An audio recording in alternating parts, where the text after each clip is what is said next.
The night falls without warning. The air grows heavy, the stars vanish behind cloud, and in that silence, the screams begin. They do not come from gunfire or the tearing roar of chainswords, but from the terror of those who know they are being hunted.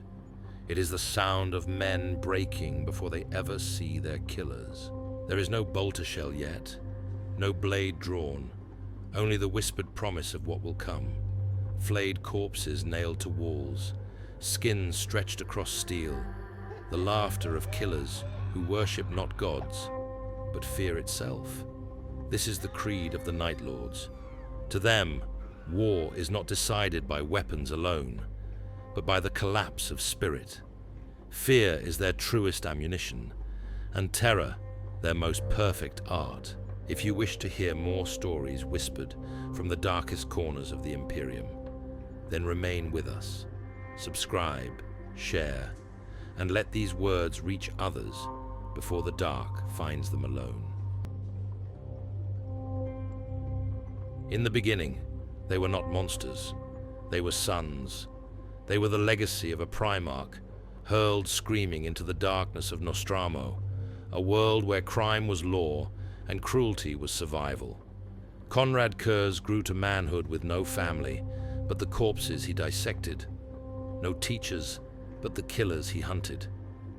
He learned that men could not be guided by hope or reason, only by the shadow of what they feared. To obey, they had to tremble.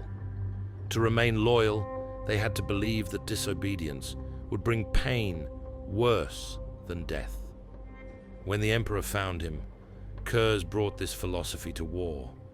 His legion became the Night Lords, their armor midnight blue, their icon the flayed-winged bat. At first, they enforced order with ruthless efficiency, bringing worlds into compliance, not with speeches, but with the sight of criminals hung from spires as warnings. They were not subtle then, but they were effective. Entire populations fell quiet, not because they loved the Imperium, but because they feared what would happen if they resisted. The bolter was always secondary. It could kill a man, but only once. Fear, however, could kill thousands without a single shot fired. Fear could turn neighbors into informants, could collapse armies before they drew weapons, could make empires kneel to ghosts. The Night Lords knew this, and they carried it in their armor, their methods, their very presence. They were warriors, yes, but more than that. They were heralds of terror, sculptors of despair. To fight the Night Lords was to feel your courage rot away, to hear every scream echo louder than a gunshot, and to realize that your mind had already surrendered before the first bolt round left the chamber. The bolter is a weapon of certainty, heavy, brutal, final. It can tear limbs from torsos, shred armor to pulp, and silence a man forever. Yet to the Night Lords, it is a tool too blunt to win a war. A body can fall and be buried. A wound can heal, but terror seeps deeper. It crawls into the marrow, lingers in every breath, poisons every thought. Where the bolter ends a life, fear ends resistance. The Night Lords perfected the theater of war. They did not merely kill, they displayed. Skins nailed to hab walls, corpses lit with promethium fires, heads placed on vox pylons to scream the last recorded words of their owners. Their attacks always began long before contact. Vox interference filled with whispers, the slow extinguishing of lights across a city, the sudden silence of entire patrols vanishing without a trace. When at last the Night Lords descended, their prey were already broken, their courage bled out by dread. And this was no random cruelty. It was psychological precision. When soldiers fear the dark, they do not fire straight. When civilians panic, they flood the streets, choking supply lines, drowning discipline in chaos. The Night Lords knew that terror was contagious, spreading faster than fire, faster than disease. A single corpse displayed in horror could unman a garrison.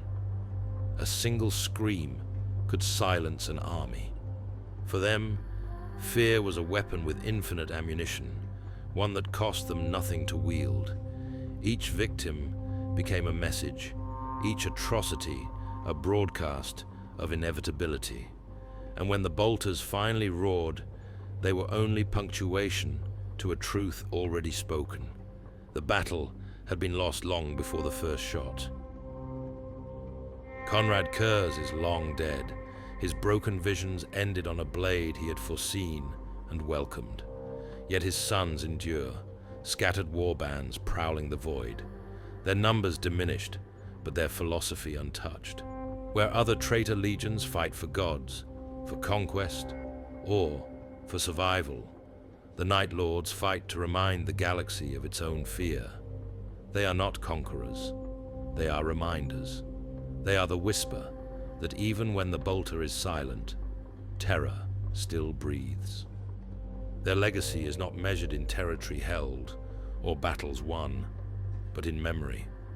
Ask the survivors of worlds they have touched, and their voices will tremble when they speak of the sky turning black, of screams amplified over vox speakers, of shadows that seem to stretch with purpose. Even when the Night Lords are gone, their presence lingers, echoing in nightmares, passed down as warning to children who dare step into darkened streets. And this is the cruel genius of their creed. Fear requires no supply lines, no manufactorums, no ammunition shipments. It renews itself in every story whispered, every rumor spread, every soldier who shivers at the thought of midnight blue armor watching from the corner of his vision. Even their defeats do not erase it, for terror remembers longer than history. The bolter kills the body, but fear kills the will.